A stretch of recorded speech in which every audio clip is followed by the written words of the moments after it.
Welcome to the Runna Podcast. I'm Coach Anya, an international marathon runner. And I'm Coach Ben, and one of the co-founders of Runna. Each week we'll be deep diving into the world of running, speaking to some inspiring individuals about their running journeys. Runna is the #1 rated running coaching service worldwide. We help hundreds of thousands of people all over the world to train for any running goal. And if you want to try out Runna for free, you can try it out using the code Runna Podcast, all one word, to get 2 weeks of free access to the Runna app.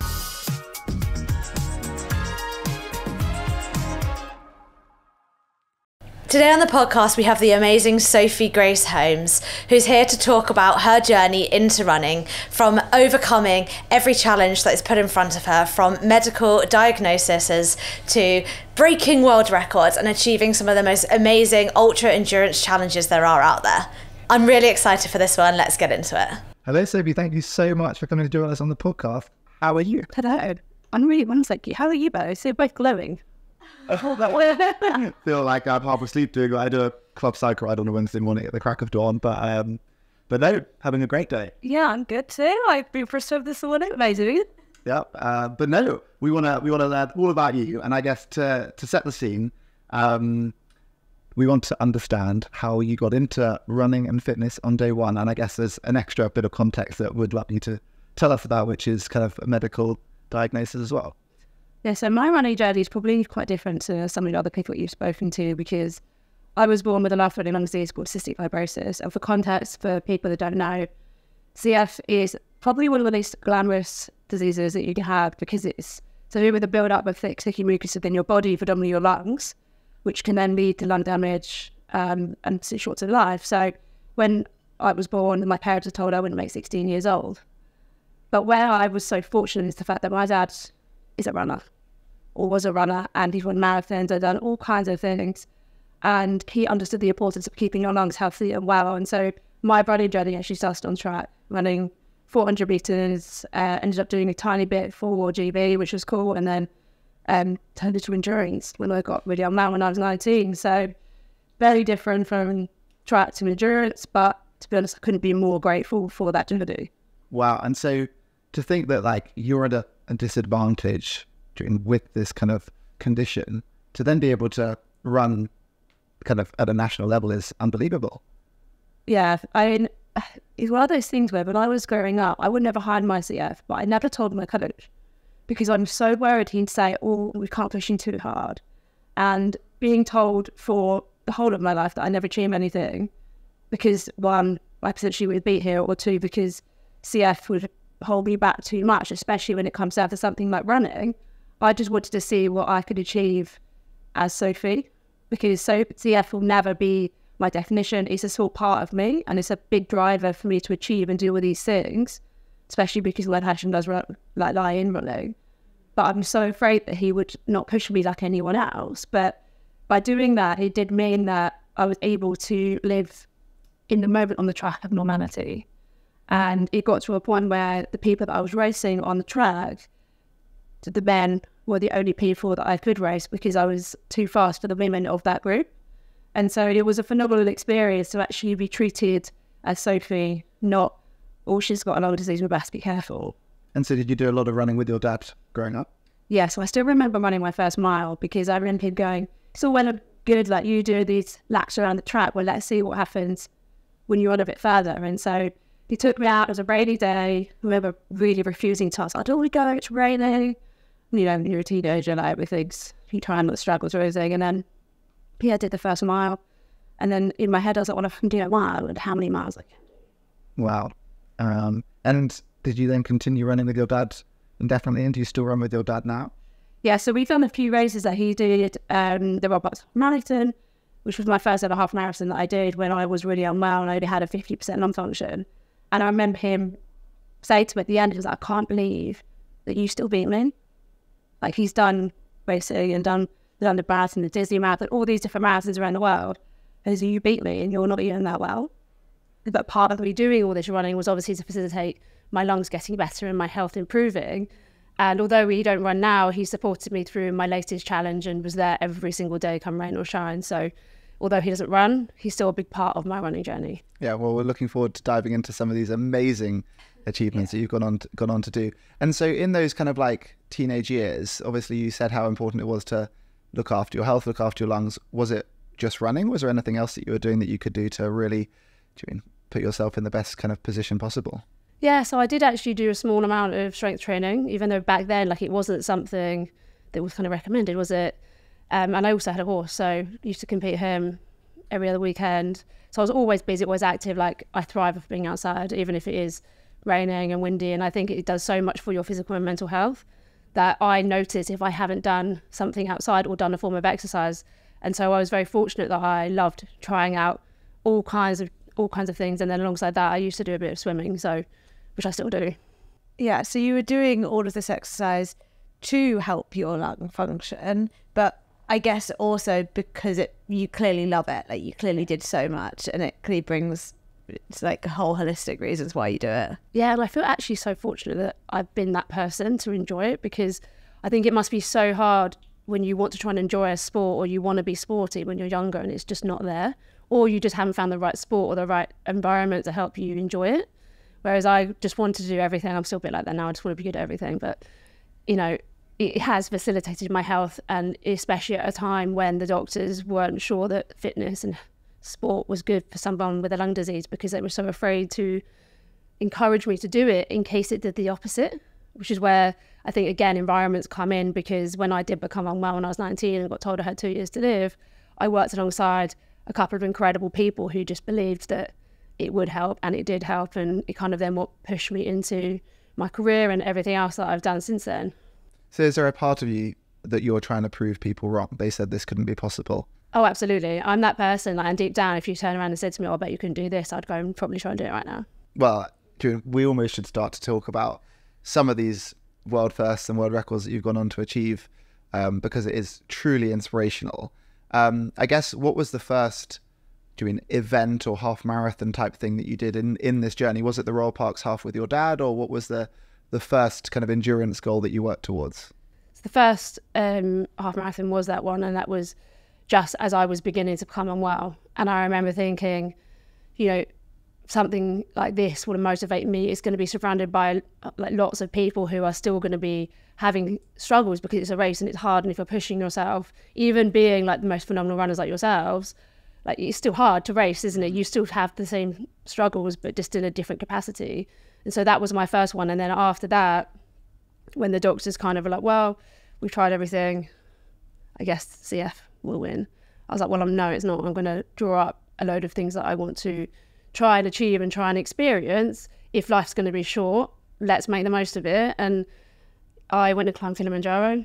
I was the second person with CF to summit, and I remember sitting on the top of Kilimanjaro thinking, I'm still not well, but if I can do this, what more can I do if I just really focus in what my body needs and actually be myself and do what I want to do? Because I think so many people are afraid to be themselves for judgment or other things, but I'm more scared of not achieving things and not actually being proud of the things and experiencing life. So I guess at 19, you're told that you don't have a long to live. Is that when you kind of put down a list of bucket list things you want to do, and one of them was Kilimanjaro? Yeah. So what else sat on the list? So I wanted to do 100 kilometre ultra marathon, which I've done. Obviously London Marathon, which I have now finally done. Other mountains like Mont Blanc, which I have also done. And silly, not silly things, but other things like skydiving, which I've done, probably shouldn't have done, but did it anyway, because it's one of those things where you either try or you don't try. And I guess you've lived for a long time after the age of 19, yes. Without telling everyone how old you are. I also don't know. But to some extent, do you think that being told that you don't have long and then having a lot longer has helped you to like make the most of every day and every year, or? Yes, I couldn't be more grateful. I feel like I've been given like a head start. Because I'm always listening to this and thinking like, if I was told I had 2 years to live, I'd make the next 2 years brilliant. And then if it turned out I had 20, I would too. And then I'd almost have like learned to live a little bit better. Yeah, no, I couldn't be more grateful, because it's given me so much, and I think it's given me a lot of perspective on the fragility of life for anybody. But also, why not go and live the life you actually want when like we're here to enjoy it, we're here to have fun and do the things that we actually want, not what society deemed as what we should do. It's like I've got shivers like listening to you speak. You're amazing. But you seem to not really have an element of fear. Like you're not, I guess you must have been petrified at 19, but then also you're like, I actually need to go do all these crazy things and crazy challenges, and they don't even seem to scare you.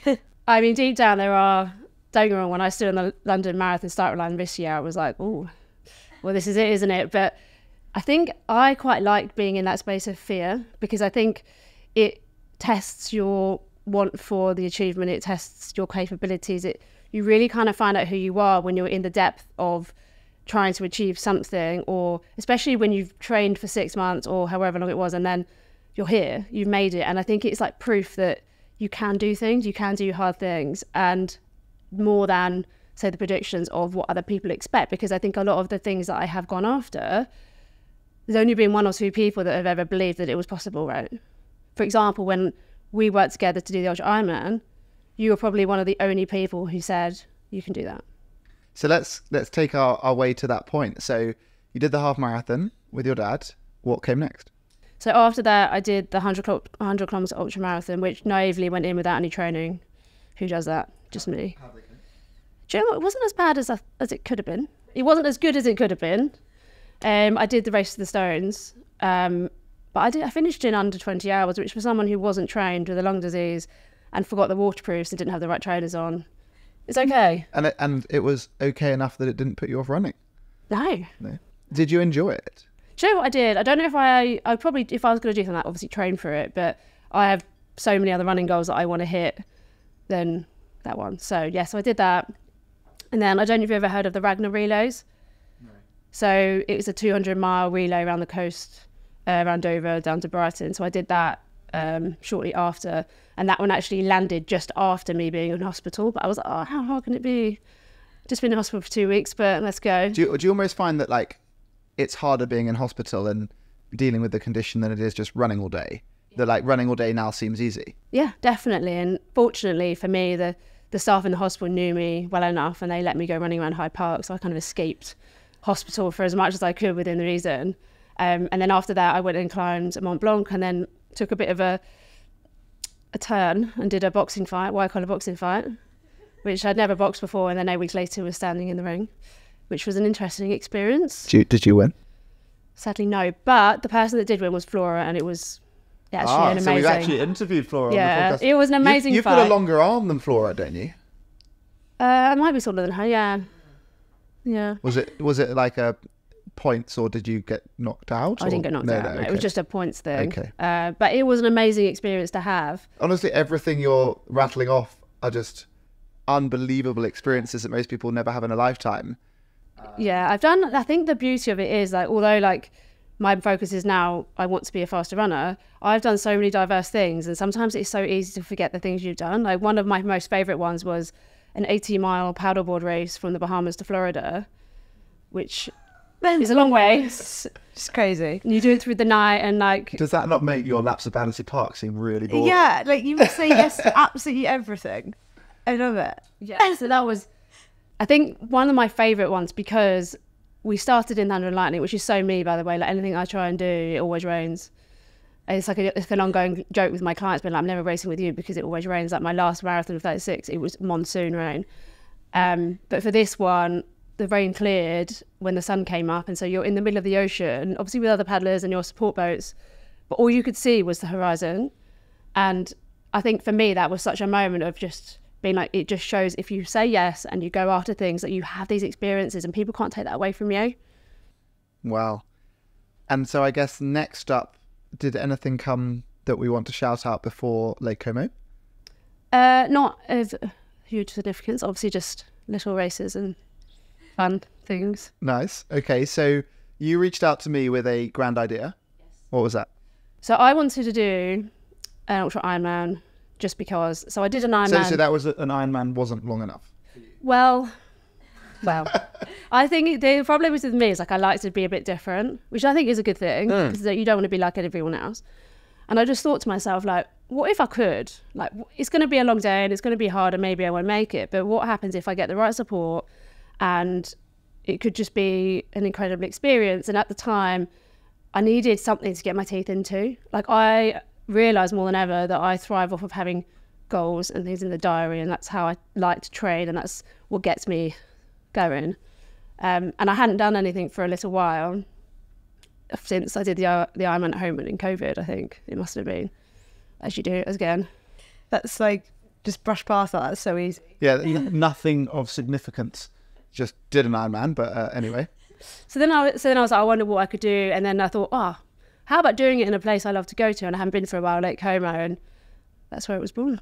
And so when we say an ultra Ironman, what did we build? So we did a 5k swim, a 200-kilometer bike, and then a 50k run. Yeah, and so Sophie trained with us with the Run Buddy before we became Runner, using a 50k plan. And how did you find training? Because I guess you'd spoken about the 100k and didn't train. Well, how did you feel going into Como, maybe having trained a little bit more seriously over that time? I felt great, and I think this is where it is like important to note, like, following a plan, it does work and it's there for a reason, and is actually really important too, for so many reasons, but also just to help your body get ready for something. Because more than ever, I think obviously where running has become such a big thing on social media, and I think obviously I'm part of the problem, but doing big challenges is seen as normal in a way. It's really important to note that training for it properly, to allow your body to get you ready for it, and like for you to understand how to fuel it, is really key, because you'll actually enjoy the experience more when you're ready to do it and you're fit enough to do it, rather than pulling yourself through these events being like, oh God, wasn't that awful because I really struggled, versus yes, I struggled, but I felt amazing doing it. Yeah. I think it sounds to me like you almost look back in hindsight, remembering it being easy and perfect because you completed it, you feel proud. And do you mean then we tell the story that it was so easy and perfect? Like, what was the hardest moment in that challenge? So I think because we ended up pushing it back a couple of weeks because I had some friends that wanted to come over and support, the problem lied in the light. So I did the whole 5k swim in the pitch black, which I was fully unprepared for. Frightening, because you just can't tell there's no sharks underneath you, right? Well, or is that not what goes through? Luckily, Lake Como, yeah. But do you know what was so strange? I remember walking out in the dark, because what had also happened, which you can't control, is the support boat that we were meant to have was broken. So I ended up doing 100-meter laps between two boys in the pitch black with tinted goggles, and I couldn't see a thing, and all I could feel was these fish like swimming around. Like, in my head I was like, how am I going to come back and say to Ben that I failed because of the fish? Well, I can't. So I remember just thinking I'd just focus on the laps, get them done. And then when the light did slightly come up as I was finishing, which I've never had before, I got a bit of vertigo because the lake's so deep. And where I was swimming between these boys, you couldn't see the bottom where the chains went down. And I remember thinking, I just need to get this swim done, because this is like a whole new level of like discomfort that I didn't prepare for. I think it's crazy that you went straight for the light there as the hardest bit, when for most people it would definitely be like mentally how tough and long that is. Like, you must be so mentally strong to do all of these crazy challenges. I think I can safely say that I am quite proud of how strong my mindset is, and I think it's been built over many years of many hard times. And you know, that's the thing. I think it's the constant pushing up discomfort, or like leaning into that phase, and build your mindset to be able to cope and deal with hard things in all areas of life, not just training. And I think if you push hard in training, that does help you deal with the things that life does throw at you. So I guess you completed this ultra Ironman. Then you came up with something even more ridiculous. Yes, because that's the way I am. Although now I know my friends and my family are like, can we sit down for a bit now? So what did you get your teeth into next? So basically the next thing was 36 marathons in 36 days. And the reason why this was born was when I was 16, the doctor said, oh, well done. You've made it to 16. You weren't supposed to. How do you feel? And could you imagine being at 16, being told that sentence? And so I promised myself when I was 16 that if I made 30, I was going to run 30 marathons in 30 days as a pure celebration of being alive and able to breathe. But when I turned 30, which by the way I'm 32, was COVID, and doctors, I think I actually might have messaged you then, and you said you haven't got enough time, which is right. Time to train. Yeah, as in like time to train, not time to like be alive. Yeah. And which was the right thing to say. I think I came to you and it was like, my birthday was in like 6 weeks, because like the idea was I was going to run 30 marathons in 30 days and finish on my 30th. In 6 weeks. Yeah, and obviously you were like, no. Yeah. Which was fair. So grateful for your honest opinion. Okay, so we pushed it back by 2 years, and you added on 6. Yes, which was just a random 6, to be honest, because I had a friend that was doing the Edinburgh Marathon. She was like, do you fancy it? I was like, yeah, sure. That sounds fun. It's a fast, flat, downhill marathon. Why not? Let's see if I can get a PB. And then I got offered London, and I was like, how many days are between? And when I first messaged you about it, and you then passed me to Chris, I'd actually counted 35 because clearly my maths isn't very good. And then Chris pointed out that it was 36, and he said, but don't worry, Edinburgh would just be your victory lap. And how did 36 marathons in 36 days? It was, I think, one of the most phenomenal, hardest, but exhilarating experiences that I've ever put myself through, because 98% of the marathons were solo. Were you completely alone? Apart from my dad that was hanging on the street corners in his high vis waiting to give me fuel and encouragement and all of that, which I'm so grateful for. And He must be so proud. Yeah, knowing that he started off running a mile with you. Yeah, I think, do you know what? It's because it takes 30 days to create a habit, and obviously I did 36 marathons. It became my lifestyle. So my morning run became my morning marathon, and it became normal. And so when I then finished, I was like, well, now who am I? What do I do? Like, I don't know what. You had to break the habit and make a new life. Yeah, exactly. So have you felt lost since? Yeah. It's been so strange because obviously you have to go into a period of recovery, and Chris has just been like, just chill. And I'm like, but he's like, no, you've got to like let your body, you might feel fine, but underlying and everything else that's going on, you're not completely fine. Your heart rate's too high, you're this, like, there's signs. You might want to push, but you need to respect what you've done, because you've pushed really hard this year and you've come out of it completely unscathed, uninjured, which is really good. But I must say, like, I had a lot of people messaging me saying, I've done 7 and 7. I'm like, that's so hard, because the hardest part of the entire thing was the first 10 days. So obviously your body's not adapted, and your body's going through like, what are you doing? You're tired. You're having to hold yourself in a really slow pace because you've got so many days ahead of you, which is one of the hardest things. Yeah. And I remember Chris being like, just hold on, get to day 11 and you'll be fine. And I remember thinking, really? Anyway, was there a point where you thought you couldn't do it? There was never a point where I thought I was going to fail. But there was a point, which was in the last 7 days, where I thought it's going too well. Oh, you thought something's going to go wrong? Something's going to go wrong. Every marathon is getting faster. I feel absolutely fine. I could probably PB, but I'm not letting myself because I've still got X number of marathons to go. And I remember having that devil on my shoulder just going, oh, it's going too well. You're going to fall over, or something's going to happen, which means you're not going to finish. Because I think when you realise that you could actually be achieving a goal that you set so many years ago, there's a part of you that goes, I am actually going to do this. And there was never a doubt that I was never going to do it unless I physically couldn't run. But it's a really surreal, scary moment when you're like, oh my goodness, like this thing that I've been wanting to do for so many years is actually going to happen. And have you managed to wrap your head around that since? No, because I'm so fine, I feel like it never happened. Because I think I got into such a meditative state when I was running that I'd get up, have my breakfast, and then I'd have, instead of thinking I've got a marathon, it'd be like, right, 10 miles, then halfway, get to 25k. The mileage, I don't know what you two think about or how you break up marathons, but for me, like at the time, it was the mileage between 25 and 30, which is the hard miles. Once you're at 30, you're like, home straight. Yeah. Did you do the same route every day for those marathons? So I varied them slightly, but because obviously I was pretty much on my own most of the time, with the odd person jumping in and out, I did similar routes so that if people did happen to want to come and run, it was just easier for my dad, especially before fuel or toilet stops. Wow. Amazing. You say, like, Chris said you need to, like, reflect. And do you reflect? Because I'm sure everybody tells you, but all the things you've done and everything you've been through is incredible.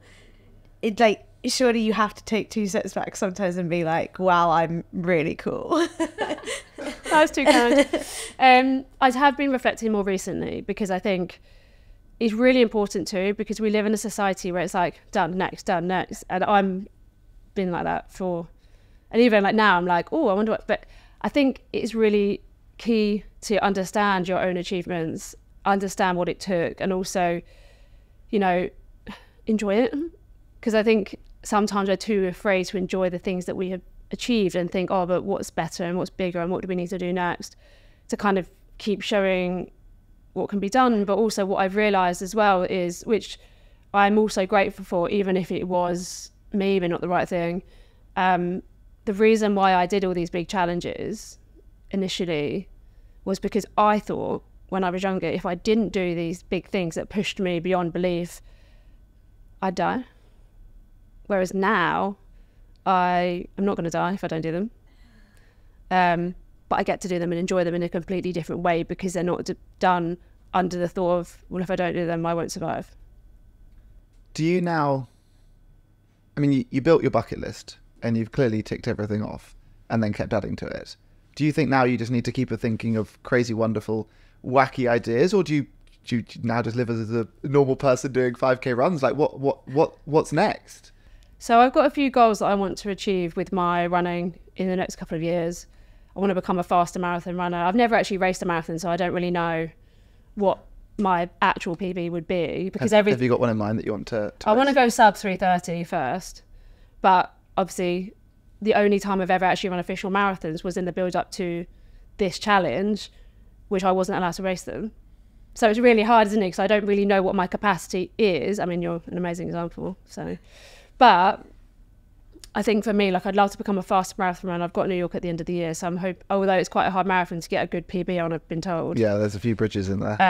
Hopefully it will set a time. Yep. Of effort, and then hopefully go ahead and do like other ones. And in the meantime, try and really focus on getting my running a lot stronger and a lot faster, while just having fun with it as well. Yeah, and I guess kind of like, obviously you spent a lot of time with doctors over the years, and they said, you're not going to live much beyond 16 or 19 or whatever it is. What do they say when they see you now? It's a really interesting mindset that they have, because obviously the doctor that said to me that I wasn't going to make it, for years I would put stats on his desk from like things I'd done, and he wouldn't listen, because I don't know whether he was afraid to, or whether he just didn't want to give me hope, perhaps. And then a couple of years ago, he turned around and came in and he was like, I'm really sorry, I've been avoiding you for years. Please take this as my formal apology, but what are we keeping your life for next? I want to support you now. Because I think he realised that I wasn't just going to do nothing. And so I think, obviously with my most recent feat, they're really, obviously really proud and really excited that the future of CF could be so different for people. And it may be one day, even if there's not a cure, maybe seen as less life-limiting. And so I'm hoping that I can inspire others and give people hope and kind of make the pathway of change. You've done so much of that already, like inspiring people who are going through similar things. What I guess maybe my last serious question before we move on to a slightly more lighthearted half of the podcast. You've learned so much and you've achieved so much. What would you tell, younger Sophie? It's a really interesting question, actually, because I was thinking about this recently, because I don't know if you ever go through phases, but when there have been harder times in life, not health related, I always revert back to that Sophie that was fighting so hard, because of the fire and the grit, determination and the fearlessness. And I think as we get older, for some unknown reason, we feel a bit more fear, even if I don't present it, like it is there. And I think for me, it's just grateful for the person that I was and still am, because that person's still here, to just never giving up and having the courage to live life on the terms I wanted and go after the things that I wanted to do, despite being told no. And it's a saying that I've lived by, and it's something I still live by, is the excuses that you make today, there will be the regrets you have at the end of your life. So like, if you're ever making a decision, you think it could be a regret, you have to go after whatever that thing is. And I guess it's younger Sophie being a fighter that gets you to be able to sit here and have experienced the most unbelievable last 20 years. Yeah, exactly. So wow. Inspired. That is, I've just kind of felt like I'm shivering with goosebumps for the last 20 minutes. Wow, thank you so much for sharing that. We're going to take ourselves off to Steph, who's going to share our coaching tip of the week.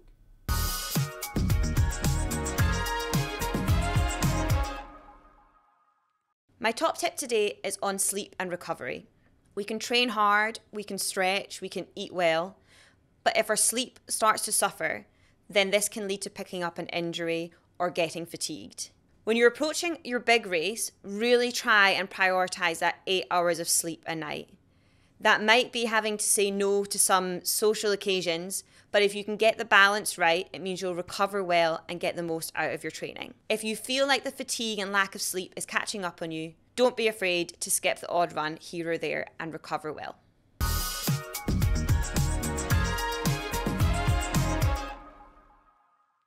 Thank you very much for that, Steph. We're going to jump now into the myth debunking discussions and dilemmas.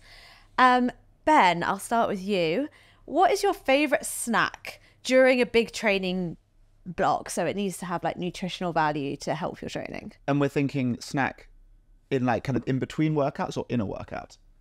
Let's go for fueling in and after. Okay, so I think I like have two kind of like snacks inside workout. So I kind of have like an energy bar. I normally go for like an SAS energy bake. And then I'll also have like gels, of which I'll have them if I'm probably wanting to go a bit faster. So longer, slower, I'll go for bars. And then I'll have gels if I'm really wanting to push the pace kind of thing. But I guess maybe my like favorite snack or meal almost would have to be just like anything brunch related. I am such a big fan of like eggs, bread, and some meat in there as well.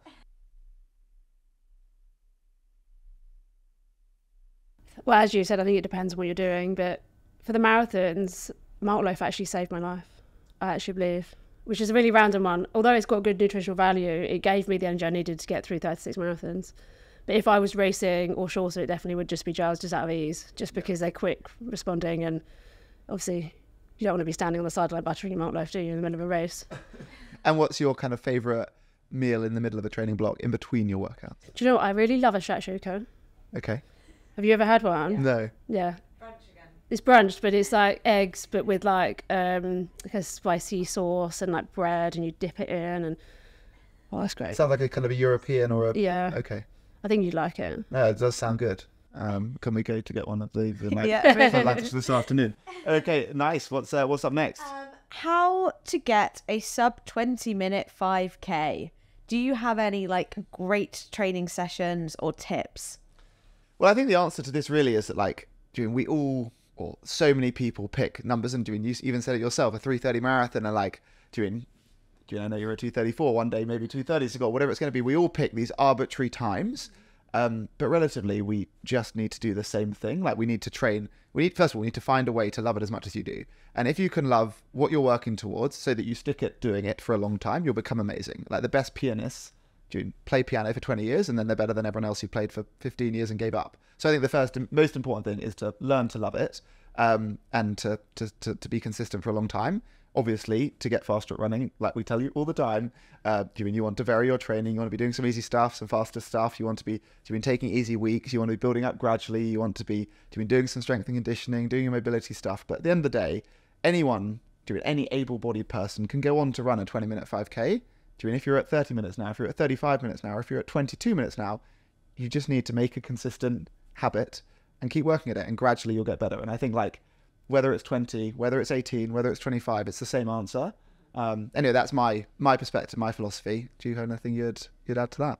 I think you've kind of nailed it, but I think it's also understanding of being okay pushing into controlled discomfort, because I think it's really hard. Like if you're a new runner or you're struggling to get your pace up, you have to understand that you have to get your body used to running in those paces for your interval and tempo sessions, and actually get your body to adapt. Because if you're uncomfortable about being really out of breath or having your heart rate a bit higher, it can be a really tough adaptation, but it's about doing that consistently over a period of time. Yeah, almost getting comfortable in the uncomfortableness. Yeah, exactly. Like knowing that like your intervals where you're running for 1 minute or you're running for 1 kilometer at a really mean and uncomfortable pace, that is a good place to be. Yeah. Like that feeling of my legs hurt, my lungs hurt, I've got sweat in my eyes, and like, my shirt's so sweaty, it's stuck to me. Like all of those things is a good feeling. And that's what helps your body to get stronger and tougher over time. Yeah. Anything you'd add? Amazing. No, I think that's a really good point. I'm like, own the pain before it owns you. I love that. It will get easier, and it does stop.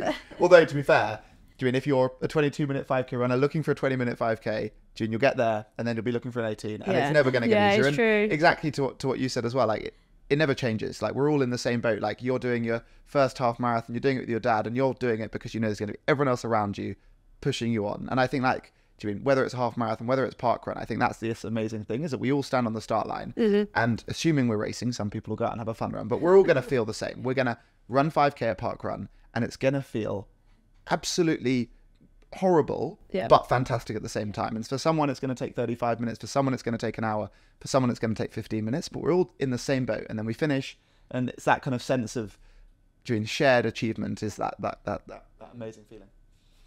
Okay, moving on. I'm going to share some this or that. I'm going to probably tell you 2 things you don't want, and you're going to have to pick one that you want. Amazing. First up, would you rather be only able to run marathons or never be able to run beyond 41 kilometers for the rest of your life? So every run from tomorrow onwards, if you go on a run, has to be 42.2k or further.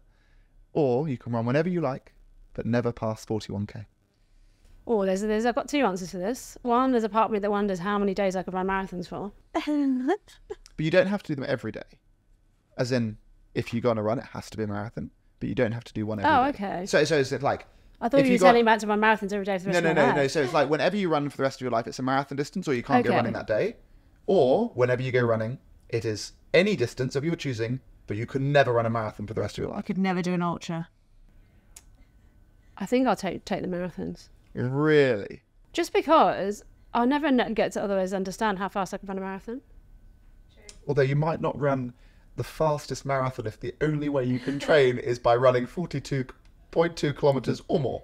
You've got a fair point, but then your body would adapt so that your morning 5K would become your morning marathon, and it would be normal. I feel like we're talking to Superwoman who can't think like normal people. No, I don't think so. Yeah. Okay, so you've chosen marathon. What about you, Anya? I'd just focus on the half marathon, I think, and do less than a marathon. Yeah. Yeah. Would you also do like a really fast 41 kilometer time and just be like, that's me now? Yeah, I'd do all the majors, but just like Stop. not do the final K. Would you drop out before the finish, or would you try and jump onto the course late? Oh, yeah. Or do you start at the start, find a little cut through, and then finish in the right place as well? I think I'd have to start with the start and not quite finish. Okay, so you're not going to cheat. Okay. I'm also not going to run marathons forever. Right, would you rather only ever be able to shower once a week for the rest of your life, or be able to clean yourself whenever you like, but you can only clean yourself in an ice bath? Oh. Quite like a shower though. I think I'd have to just shower once a week, I'm afraid. You do like an ice bath, though. I do, but I feel like you don't feel as clean out of an ice bath. But that's because you've probably never cleaned in the bath. That is also very true. Because you would probably feel quite clean getting out of an ice bath if you did your shampoo and your conditioner. I like being clean, so maybe I'll have to take the ice bath. Can you imagine like a day when you get sweaty a few times? You have to have a few baths in a day, and you're there on your like third ice bath on a really busy day. And you're just... It must get easier though if you had to do it all the time. Maybe you just end up continuously hypothermic. Maybe. I'm not going to try it. So no. Well, if anyone wants to try this at home, first of all, don't try this at home. But if you do, let us know how you get on. What about you, Anya? What are you picking? Shower once a week. I'll just go swimming. That's kind of cheating, isn't it? But you would smell of chlorine. Yeah. Okay. Interesting. Okay, right. Last one. Would you rather have a magic black card that you can get you into any race whenever you want for the rest of your life, or you have unlimited access to any activewear? What are you choosing? I think I'd take the races because I think there's so many races I want to do that I don't think I'd ever be fast enough to qualify for. Okay. And doesn't really matter what you're wearing? No.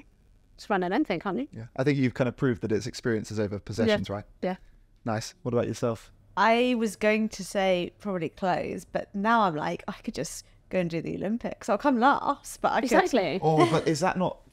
Do you mean doing the Olympics feels so special because you've earned your way there? Yeah. That if you're there, Anya with her black Nando's card turning up to the Olympics and being like, well, I'm Anya. I get to run in the Olympics. And then you're like 30 minutes behind the next person. Yeah. Would it not be a bit... Yeah, Not that that's you'd be true. 30 minutes behind you. That is true.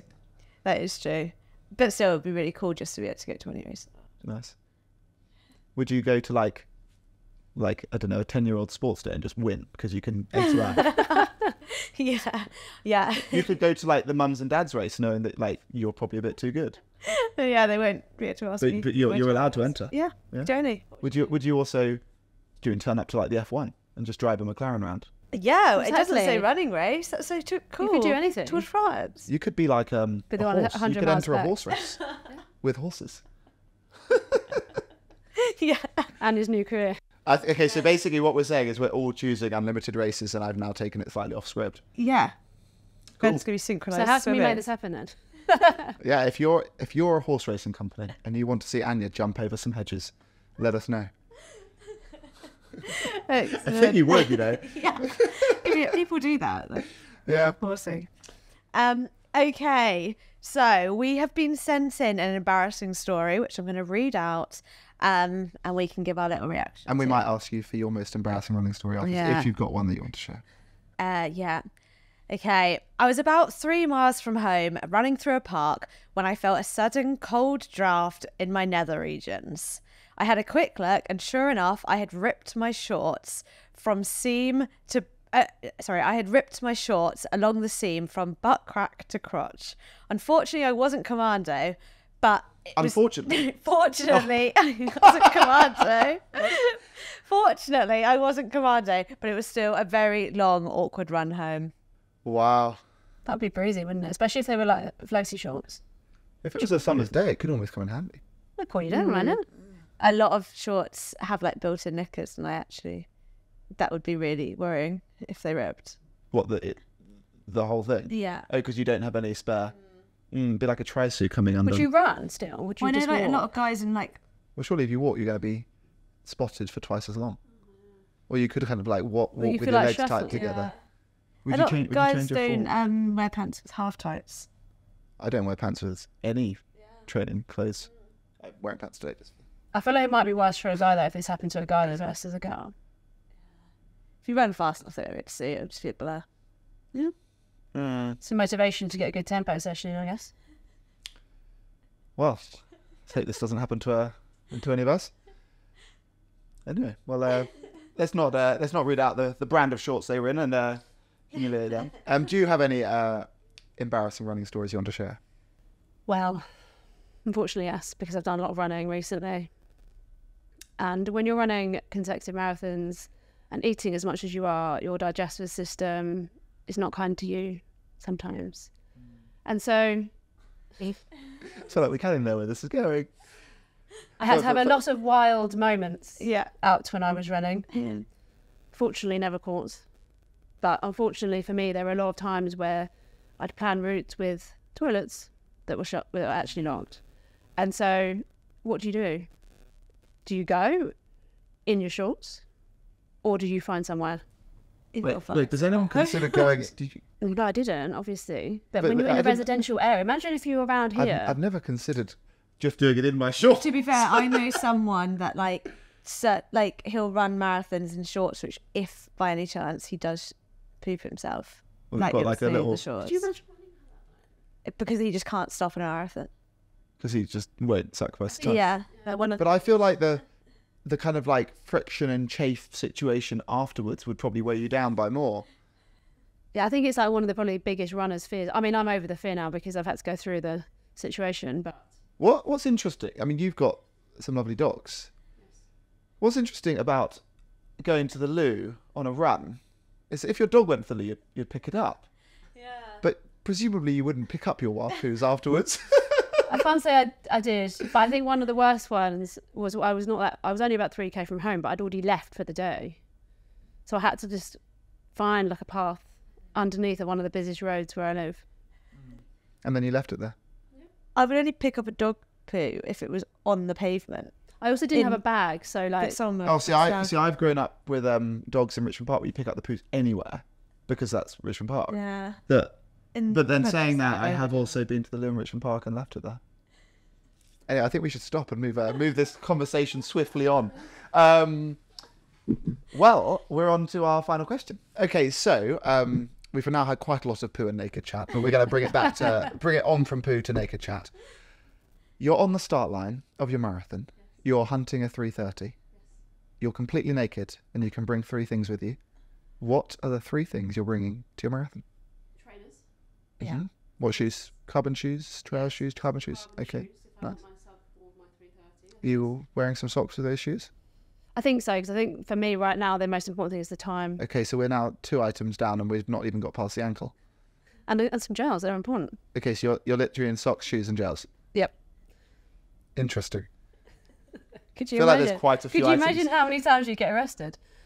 Yeah, I'd have to run faster, wouldn't you? Yeah, you run from the Because I think for me, like, obviously, like a sports bra would be great, shorts would be fantastic. I'm And surprised. hairband. But like from a comfort perspective, I'm surprised that you're going with socks over like a sports bra. Yeah, I'm just more worried about blisters. Like, you've not seen the state of my feet recently. Yeah. You've probably seen my feet ever, having said that. I need stuff. Unless you're a foot guy. I mean, yeah, I don't know why I would have seen your feet. No. So, yes, it could be quite the visual. Okay. So you don't need to put it on Strava. No Garmin watch, no. Okay, so you're now shoes, watch, and gels. You can't carry your gels in your shorts because you've got no shorts. Yeah, I don't want to carry them though, do I? But then what do you do? Do you risk having the gels on course? Will you tell us? So that's quite tricky, isn't it? Because ideally you'd want at least sports bra, shorts and your shoes.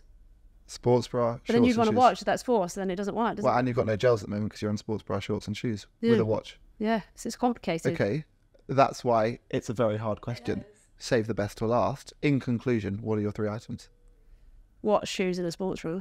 Could you imagine? Oh, wait, so you're now sports bra, not socks? Oh no. Watch. I think it would be a watch. My watch is like key because if I actually want the PB, then you need a watch. Yeah, okay. So you're on a watch, Want a watch? and your carbon shoes are non-negotiable. I think so because Okay. if I stand on a bit of glass, it's game over, isn't it? Okay, so last item, what is it? Sports bra, I think. Okay, well, there we are. If I run fast enough, no one will notice I'm wearing shorts. Well, tune in to see Sophie run her 3:29 marathon in a sports bra without her pants on.